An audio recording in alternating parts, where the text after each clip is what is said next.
যুক্তরাষ্ট্র আর ইসরায়েলের জন্য চলে আসলো ইরানের হিমশীতল হুমকি। পাল্টা হামলার জন্য চলছে সামরিক বাহিনীর প্রস্তুতি। শক্তিশালী হচ্ছে দেশটির সেনাবাহিনী। এর মধ্যেই ট্রাম্প প্রশাসনের সঙ্গে পরমাণু ইস্যুতে কোনো আলোচনা হবে না বলে জানিয়েছে তেহরান। তাহলে কি ইসরায়েল আর যুক্তরাষ্ট্রে বিমান হামলা করতে যাচ্ছে আয়াতুল্লাহ আলী খামেনি প্রশাসন? হতে যাচ্ছে কি বড় কোনো যুদ্ধ?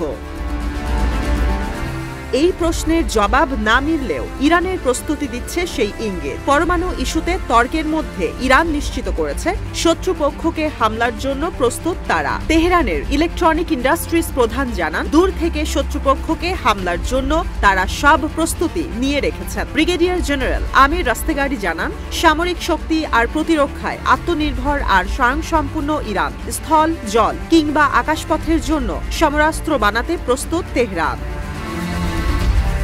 যে সমরাস্ত্র ইরানের বাহিনী ব্যবহার করে ৯০% অভ্যন্তরীণভাবে তৈরি। এর মধ্যে রয়েছে মহাকাশ, আকাশ, সমুদ্র, ভূপৃষ্ঠ, এমনকি সাবমেরিন সেক্টর। এখন পর্যন্ত এমন ৭,০০০-এর বেশি সিস্টেম বিভিন্ন সেক্টরের জন্য তৈরি হয়েছে। সামরিক বাহিনীর কাছে তা হস্তান্তর করা হয়েছে। ইরানের প্রকৌশলীরা সফলভাবে প্রতিরক্ষা সামগ্রী তৈরি করে যাচ্ছে। এর মধ্যে রয়েছে telecommunication, radar, electronic warfare, fire control আর সোনার সিস্টেম।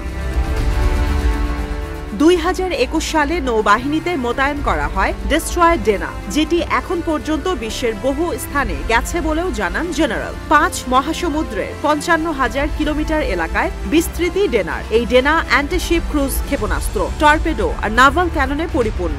জেনারেল বলেন, শুধু এই ডেস্ট্রয়ার নয়, এমন আরও অনেক সমরাস্ত্র ইরানের সক্ষমতা প্রমাণ করে। সমুদ্রে মোতায়েন সমরাস্ত্রগুলো বৈরী আবহাওয়ার মধ্যেও অক্ষত থাকে।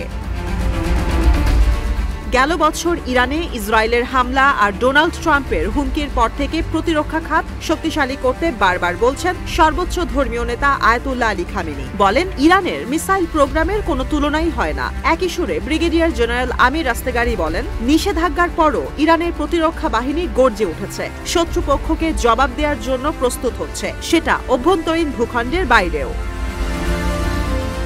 পরমাণু ইস্যু আর ইরানের প্রক্সি গ্রুপগুলো নিয়ে তেহরানের সঙ্গে যুক্তরাষ্ট্রের উত্তেজনা এখন চরমে। ডোনাল্ড ট্রাম্পের প্রস্তাব বারবারই প্রত্যাখ্যান করেছেন আয়াতুল্লাহ আলী খামেনি। একই প্রতিরোধের সুর পররাষ্ট্রমন্ত্রী আব্বাস আরাকচির মুখে, যদিও তিনি বলেছেন সরাসরি যুক্তরাষ্ট্রের সঙ্গে যুদ্ধে জড়ানোর কোনো পরিকল্পনা নেই ইরানের, কিন্তু কেউ হামলা করলে জবাব দেয়া হবে। বহির্বিশ্বের যে কোনো হুমকি মোকাবেলায় আগেভাগেই নিজেদের প্রস্তুত রাখছে ইরান।